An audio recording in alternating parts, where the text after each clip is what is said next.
ప్రభునందు ప్రియులైన దేవుని పిల్లలందరికీ మన రక్షకుడు మన ప్రభు అయిన యేసుక్రీస్తు వారి యొక్క పరిశుద్ధమైన నామంలో మరి శుభాభివందనాలు తెలియజేస్తున్నానండి. ఈరోజు మరి ఒక చక్కని అంశంతో మీ ముందుకు రావటం జరిగింది.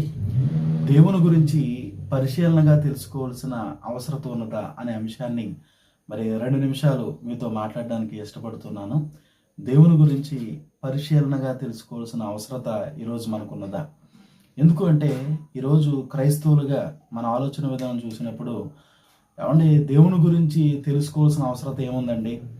ఆదివారం దేవుని సన్నిధికి వెళ్ళామా లేదా, దేవుని మాటలు విన్నామా లేదా, ఆయన స్తుతించామా లేదా, ఇక్కడతో మరి సరిపోతుంది కదా, ఆయన గురించి పరిశీలించి తెలుసుకోవాల్సిన అవసరత మనకి ఏముందండి అని చెప్పి ఒక భయంకరమైన ఒక ఆలోచన ఈరోజు క్రైస్తవ్యంలో ఉండిపోవటం మనందరికీ తెలిసిన సంగతే.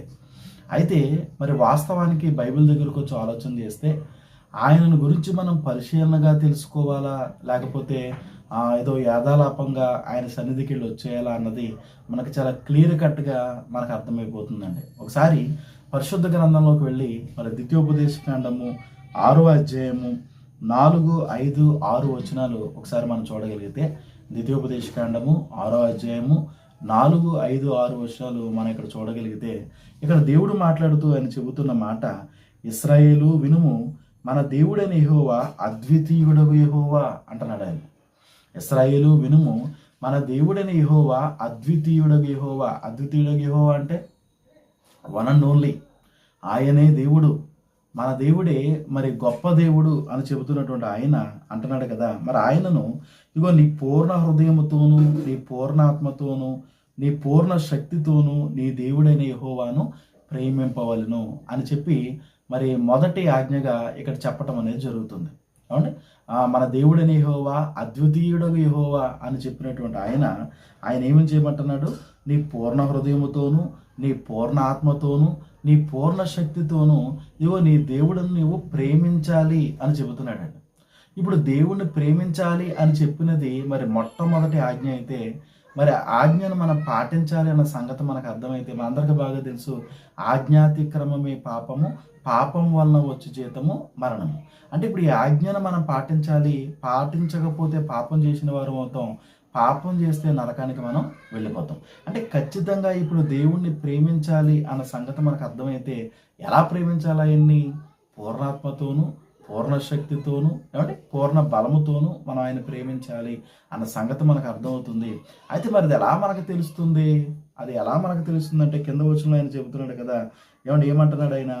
నేడు నేను నీకు ఆజ్ఞాపించి ఈ మాటలు నీ హృదయములో ఉండవలెను అంటున్నాడు. నేడు నేను నీకు ఆజ్ఞాపించి ఈ మాటలు నీ హృదయంలో ఉండవలను. అంటే నీకు ఎలా తెలుస్తుంది అంటే, ఇదిగో నేను ఆజ్ఞాపించే ఈ మాటలు నీ హృదయంలో పెట్టుకుంటే నన్ను ఎలా ప్రేమించాలో నీకు అర్థమవుతుంది అంటున్నాడండి దేవుడు. జాగ్రత్తగా మనం ఆలోచన చేయగలిగితే, అంటే ఇప్పుడు దేవుని మాటలు, దేవుడు చెప్పే మాటలు మన హృదయంలో ఉంచుకుంటే దేవుణ్ణి పూర్ణ ఆత్మతో, పూర్ణ శక్తితో మనం ఎలా ప్రేమించాలో మనకు అర్థమవుతుంది. జాగ్రత్తగా ఆలోచన చేస్తే ఇప్పుడు ఈయన మాటలు ఎక్కడ దొరుకుతాయి మనకి? నేను ఆజ్ఞాపించి ఈ మాటలు మనకి ఎక్కడ దొరుకుతాయి? అండ్ 66 పుస్తకాలుగా ఈ బైబిల్ మహాజ్ఞాన గ్రంథంలో దేవుడు ఆయన మాటలు మనకు పొందుపరచడం జరిగింది.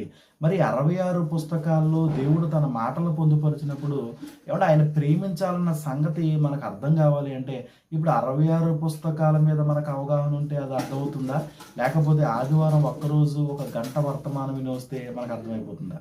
జాగ్రత్తగా మనం పరిశీలన చేయాలి. అంటే మనకి ఈజీగా అర్థమైపోతుంది. 66 పుస్తకాల్లో ఉన్న సారాంశం మనకు తెలిస్తేనే దేవుణ్ణి ఎలా ప్రేమించాలో మనకు అర్థమవుతుంది అన్న సంగతి మనకు అర్థమవుతుంది.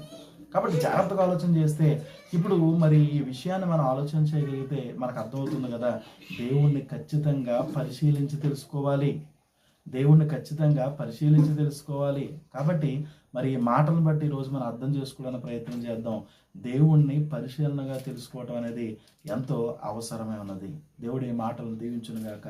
మరొక వీడియోతో మళ్ళీ మనం కలుసుకుందాం. అందరికీ నా వందనాలు.